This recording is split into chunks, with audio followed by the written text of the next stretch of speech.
malamai suka ce za ka gyara alaƙarka da Allah ne ta hanyoyi guda 10. Za ka gyara alaƙarka da Allah ta hanyoyi guda 10.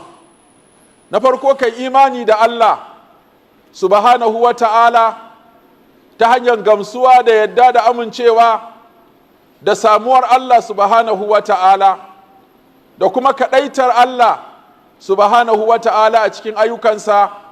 Shi kaɗai ya yi halitta, shi kaɗai ya mallaki halitta, shi kaɗai ne yake gudanar da halitta, da amincewa cewa babu wanda ya cancanci a kaɗaita shi da bauta ko a sarrafa wani nau'i na bauta gare shi sai Allah subhanahu wa ta'ala shi kaɗai.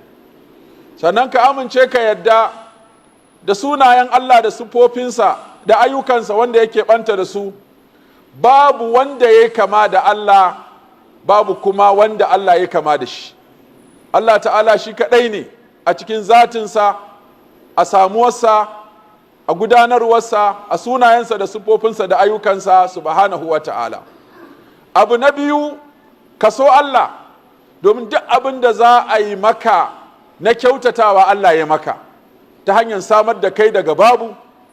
Allah shi ya mallake ka, shi ya maka ido da kake gani, ya maka baki da kake magana, kake ci, kake sha, ya maka kunnuwa da kake saurare, ya maka hannaye da ƙafafuwa, ya maka wayarin da tsari a ciki, bayan ya yi maka ƙasusuwa, ya maka jijiyoyi, ya maka nama, ya maka fata, ya maka huhu da hanta da saifa, ya maka zuciya, ya maka wayarin a cikin ƙwaƙwalwa.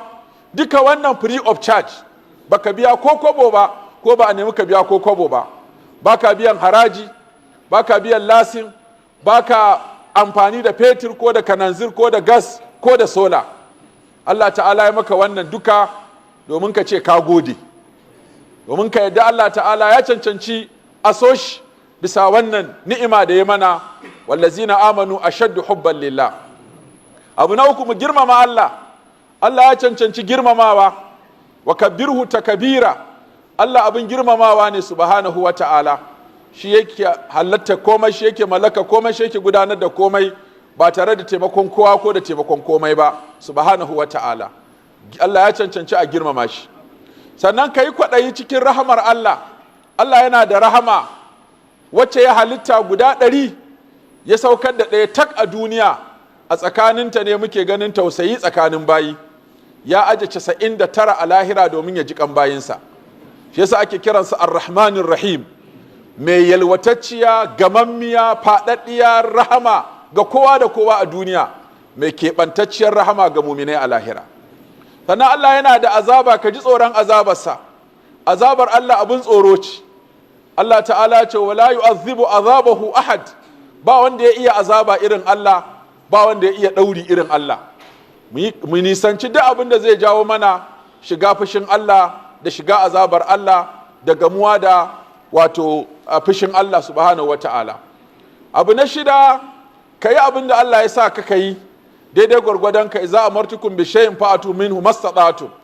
Sana abu na 7, ka nisanci abin da Allah ta'ala ya hana, domin a cikin nisantar abin da Allah ta'ala ya hana ana ake samun jin kan Allah da rahmar Allah. Yi na yi, bari na bari.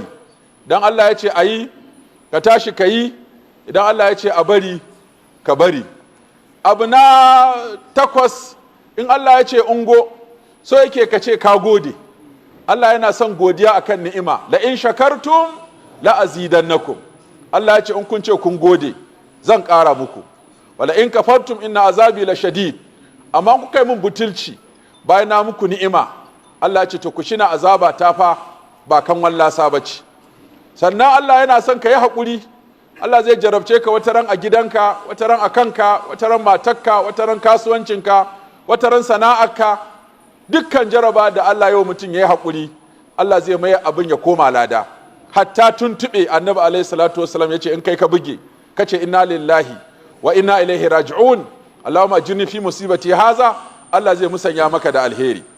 Na Allah yana son nadama bisa wanda ya kuskure, ya yi nadama, ya tuba, ya istighfari, ya nemi afuwar Allah. Yace ya ibadiyal lazina asrafu ala anfusihim la taqnatu min rahmatillah inna Allah yaghfiru dhunuba jami'an innahu huwal ghafurur rahim. Yace ya ku bayina waɗanda suka aikata kuskure bisa kawunansu, ka ku fidda tsammani, ka ku fidda rai daga samun rahamar Allah. Allah yana gafarta zunubi baki ɗaya. Allah mai gafara ne, Allah mai jin ƙai ne. Allah kai mana gafara, Allah ka ji kanmu.